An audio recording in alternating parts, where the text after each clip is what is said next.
vamos a conversar y darle la bienvenida al señor Miguel Bueno Olazábal, candidato al Senado Nacional por la organización política, por el partido político Libertad Popular. Gracias por estar con nosotros. Buenos días. María Luisa, buenos días y muchas gracias por la oportunidad de estar en tu programa. Bueno, bienvenido a Arequipa. Estos días seguramente ha sido bien recibido, ¿no?, por la gente de los militantes de su partido, y bueno, seguramente el trabajo ha sido bastante arduo porque aunque usted es cusqueño de nacimiento, efectivamente, ¿no?, soy cusqueño. Ha residido los últimos años en la capital. Exactamente. Y eso lo conlleva a ahora hacer un recorrido a nivel nacional porque tiene que conseguir los votos, como lo decía yo en la presentación del programa, tiene que conseguir los votos de todo el país. ¿Qué tal? ¿Cómo va la campaña? Cuéntenos. Bueno, eso. Muy bien. En primer lugar, me siento muy cómodo de estar en Arequipa. Yo, por razones de trabajo, he venido innumerables veces, he conocido mucho de Arequipa y de su campiña y de algunas provincias, pero con motivo de las visitas de campaña, y esta es la segunda que hacemos, he tenido la oportunidad de conocer otros espacios de la propia ciudad que pasan desapercibidos y desconocidos. Ha sido muy grato. Ayer hemos tenido la oportunidad, además, de hacer un recorrido por las principales calles del centro de esta linda ciudad, y una cosa que nos ha parecido muy grata es que, a diferencia de otros candidatos que no pueden circular por las ciudades del Perú, del sur del Perú, hemos tenido la simpatía, la acogida muy agradable. Sí. Hemos caminado por varias calles, hemos entrado al mercado de San Camilo, ahí nos hemos detenido en algunos puestos y nos ha parecido muy grata y muy simpática la bienvenida que nos ha dado el pueblo de Arequipa. Bueno, ya habrán percibido que, así como usted lo menciona, Arequipa y gran parte del sur del país tiene esta característica, ¿no? Si nos tratan bien, respondemos bien. Efectivamente. Si nos tratan mal, olvídense. En el sur la gente es así. Pero bueno, en buena hora que hayan sido bien recibidos, finalmente la gente también es muy acogedora y escucha las propuestas electorales. En este sentido, a ver, parto por ahí. Ustedes están haciendo un recorrido y usted es candidato al Senado Nacional. Conociendo parte de la realidad que ya conocía de Arequipa y el sur del país, ¿qué plantea de llegar a la Cámara de Senadores con esta nueva visión que está teniendo ahora de la actualidad que percibe de cada uno de los lugares que visita? Hay 4 ejes centrales que se tienen que ver en la acción de gobierno. Hay un eje social, que es el más importante, hay un eje económico, hay un eje institucional y hay un eje ambiental territorial. Entonces, aquí también hay una delimitación de actividades, porque una cosa es la función legislativa y otra cosa es la función ejecutiva. La función legislativa, en la nueva configuración de este nuevo Congreso bicameral, empieza porque los proyectos de ley ingresan a través de la Cámara de Diputados y se aprueban en la Cámara de Senadores, y la tarea de ejecutar esas leyes y de reglamentar le corresponde al Poder Ejecutivo. Entonces, aquí lo primero que nosotros quisiéramos hacer de llegar al Congreso es efectuar una revisión de cómo es que se ha reestablecido la bicameralidad en el Perú, porque el Perú es un país de tradición bicameral. Si descontamos la Constitución de Bolívar, que era llamada vitalicia y duró 6 meses, y descontamos la Constitución de 1865, que estableció la unicameralidad, pero que no llegó a regir, en toda la historia de la República del Perú hemos tenido un Congreso de 2 cámaras, salvo la Constitución de 1993, que establece una sola cámara, aduciendo una serie de razones que básicamente fueron demagógicas. Lo que estaba detrás era un proyecto para establecer un nuevo régimen, y en segundo lugar un desprestigio permanente que tienen los poderes del Estado, pero que en este tiempo se ha agravado de manera notable, y al restablecerse la bicameralidad, con el escenario de que son 32 años de vida con una sola Cámara, la ciudadanía se pregunta, pero si el Congreso funciona tan mal, ¿cómo es posible que tengamos nuevamente 2 cámaras? Exacto. El asunto es reconfigurar esa Cámara de Senadores para que se restablezca el equilibrio de poderes, porque entonces, acá nos han puesto... Sí. Dígame usted. ¿Usted sí está de acuerdo con que tengamos estas 2 cámaras? Estoy de acuerdo, pero no de esta manera.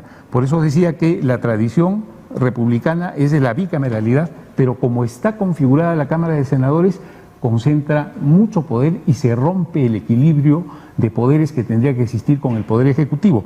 Y entonces llegamos a un gobierno parlamentario y eso no corresponde.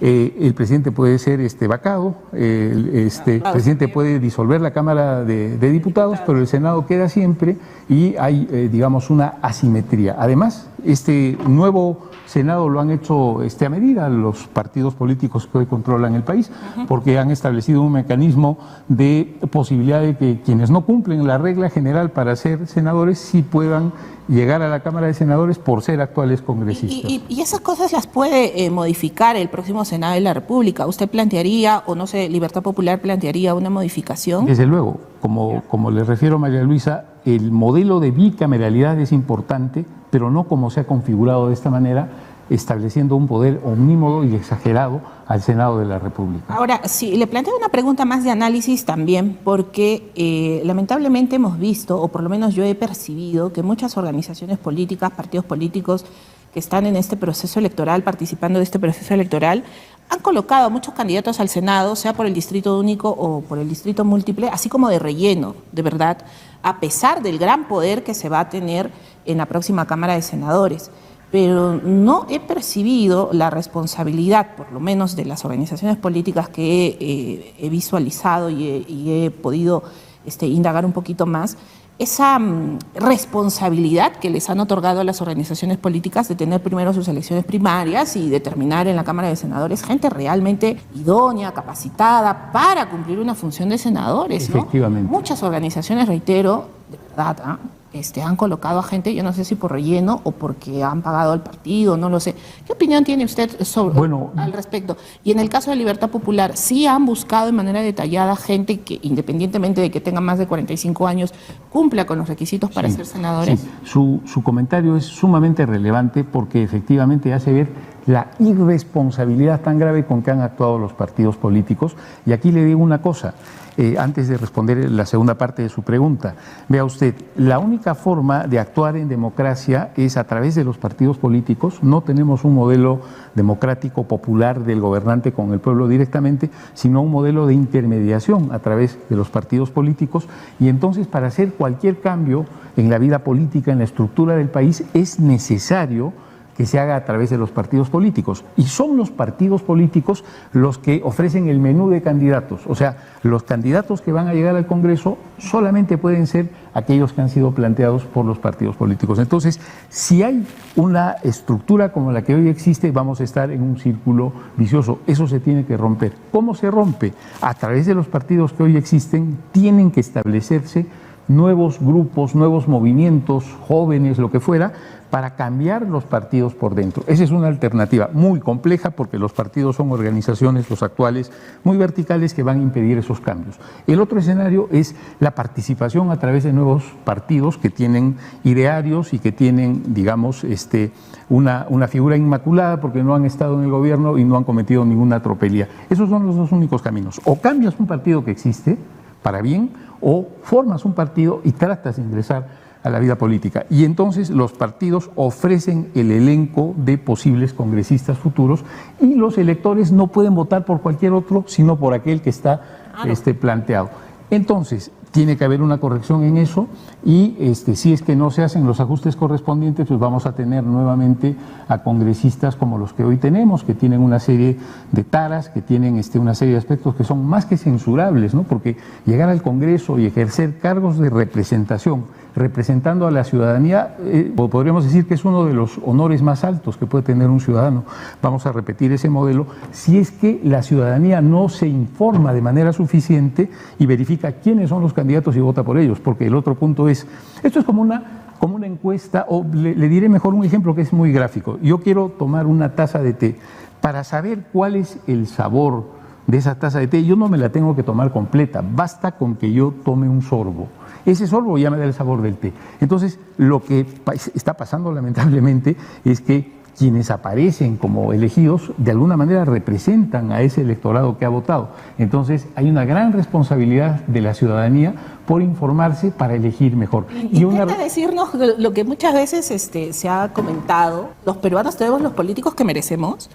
Los peruanos podemos hacer mucho por mejorar los políticos que deberíamos tener. Esa es una tarea conjunta, es una responsabilidad doble. Los partidos tienen que esforzarse por poner candidatos idóneos y esos candidatos tienen que hacer trabajo y hacerse conocer, y al mismo tiempo es necesario que la ciudadanía se informe para que vote mejor, para que luego no se arrepienta de su voto, porque vea usted la volatilidad que existe.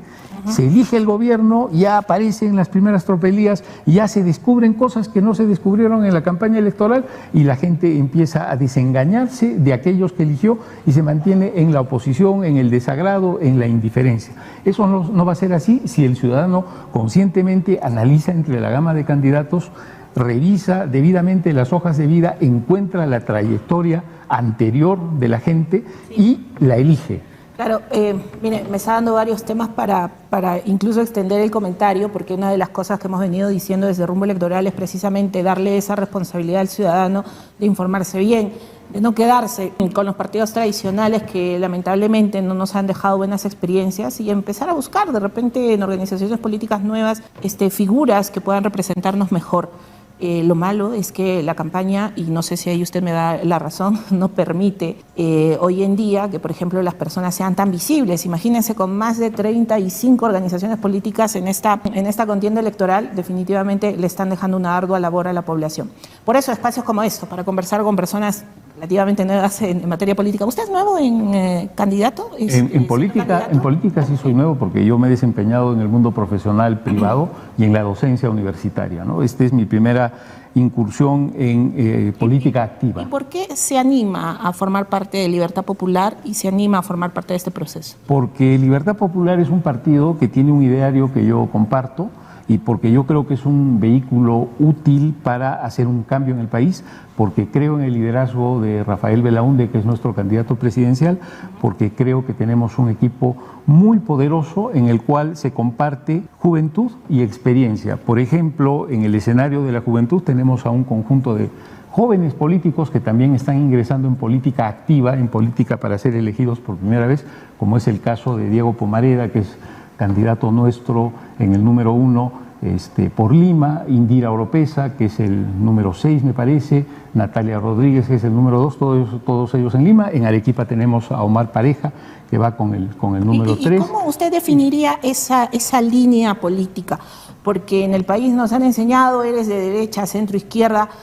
¿Ustedes cómo se van definiendo ahí, sin darles el título? Es muy interesante esa perspectiva que señala. Si después hay tiempo, me gustaría hacer un comentario del origen de eso, del centro, de la derecha y de la izquierda. Pero le diría que básicamente nuestro planteamiento pasa por defender la libertad de la persona, por permitir el autodesarrollo de la persona con las facilidades a través de políticas y de medios que establezca el Estado, y pensamos que nosotros podemos impulsar el tema de conseguir tanto Estado como sea necesario y tanto mercado como sea posible. Es una combinación de ambos escenarios, y en el espectro... ¿No les han dicho caviares por casualidad? Sí nos han dicho, ¿no? Pero lo interesante es que de la ultraderecha, ya que vamos a usar esos términos, nos dicen caviares, y de la ultraizquierda y la izquierda también nos dicen caviares. Entonces, uno no puede ser caviar si es que es liberal y defiende una posición en la cual lo que prima es la autonomía de la voluntad, y tal vez el marco de discusión que existe entre la llamada derecha y la llamada izquierda es el rol de participación del Estado en la vida económica del país. Pero ahí es donde se centra el debate, donde podemos ser considerados en un espectro o en otro. Bueno, y aunque no comparta yo tampoco estas definiciones de derecha, izquierda, centro y demás, en realidad es lo que la gente puede percibir y reconocer más, ¿no? A pesar de que, reitero, muchos no estén de acuerdo con ello. Y ya no sé si en ese contexto el ser llamado caviar sea un insulto, o sea más bien un elogio, ¿no? Porque, bueno, son situaciones que se vienen dando. Pero es importante conocer la posición política del partido para que también la gente vea y diga, me siento representados o no me siento representados absolutamente para nada. En ese sentido estamos. Vamos a las propuestas de usted como senador nacional. Nos indica, va con el número 9, ¿no? Voy con el número 9. Va con el número 9. Nos planteaba 4 ejes fundamentales que entiendo son también de la organización del partido político. Efectivamente. ¿Usted tiene algún eje fundamental que ya lo plantee como una propuesta de llegar Yo al Senado? en lo personal quiero incidir mucho en el aspecto del eje institucional, en la reforma del Estado. Ahora, la prioridad del partido es el eje social, donde evidentemente no podemos avanzar en el nivel de inseguridad que tenemos, que lo primero que hay que establecer es un mecanismo de seguridad, actuación de la inteligencia.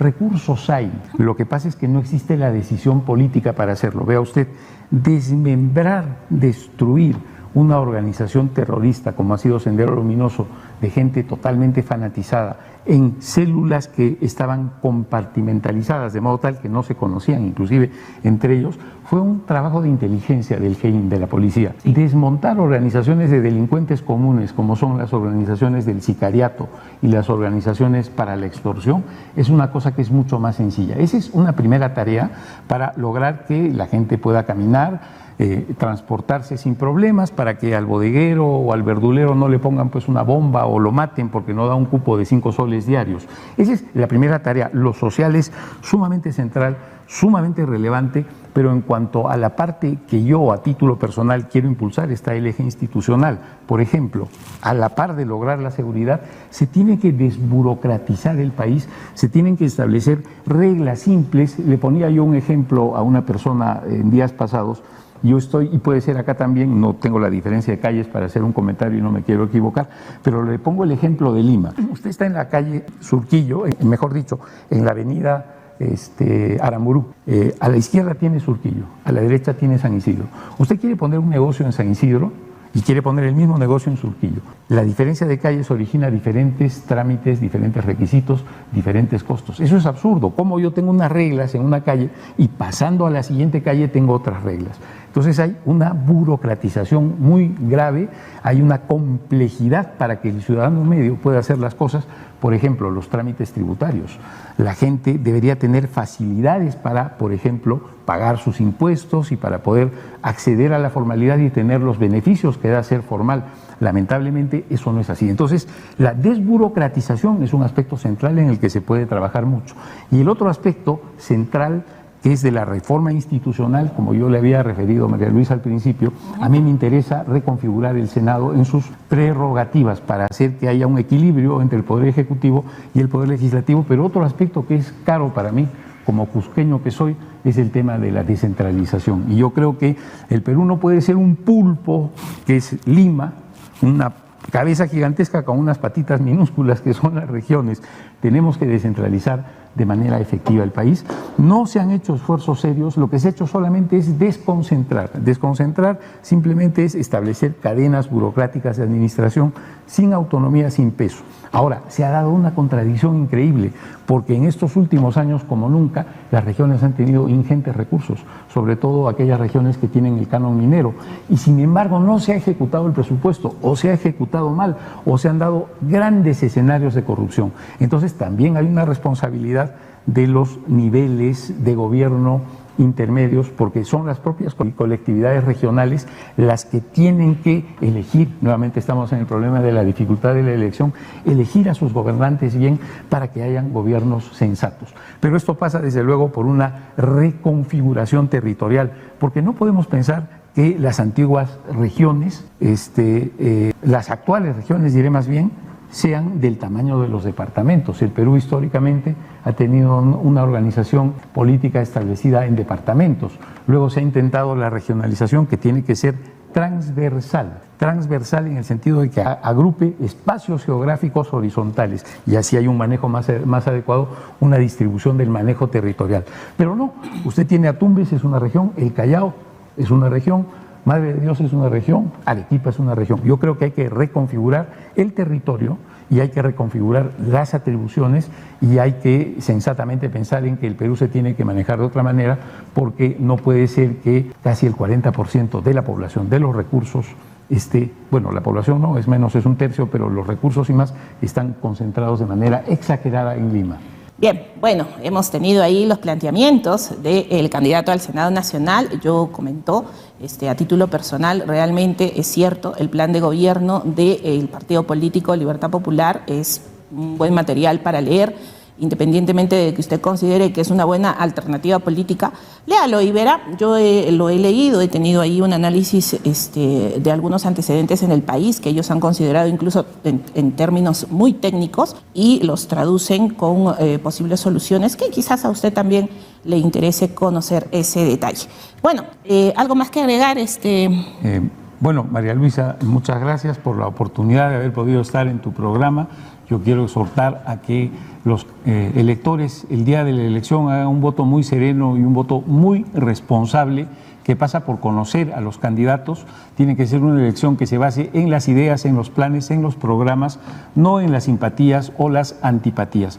Por eso les pido que este 12 de abril marquen el cóndor de Libertad Popular con el fondo amarillo, que es del Renacer Andino, para la plancha presidencial que encabeza Rafa Belaunde, para la plancha de senadores nacionales, para la plancha de senadores regionales, para la plancha de diputados y para la plancha del Parlamento andino. Y en la franja de senadores nacionales, aparte de marcar el símbolo de Libertad Popular, escriban en el primer casillero el número 9, mi número en esta elección. Muchas gracias, María Luisa.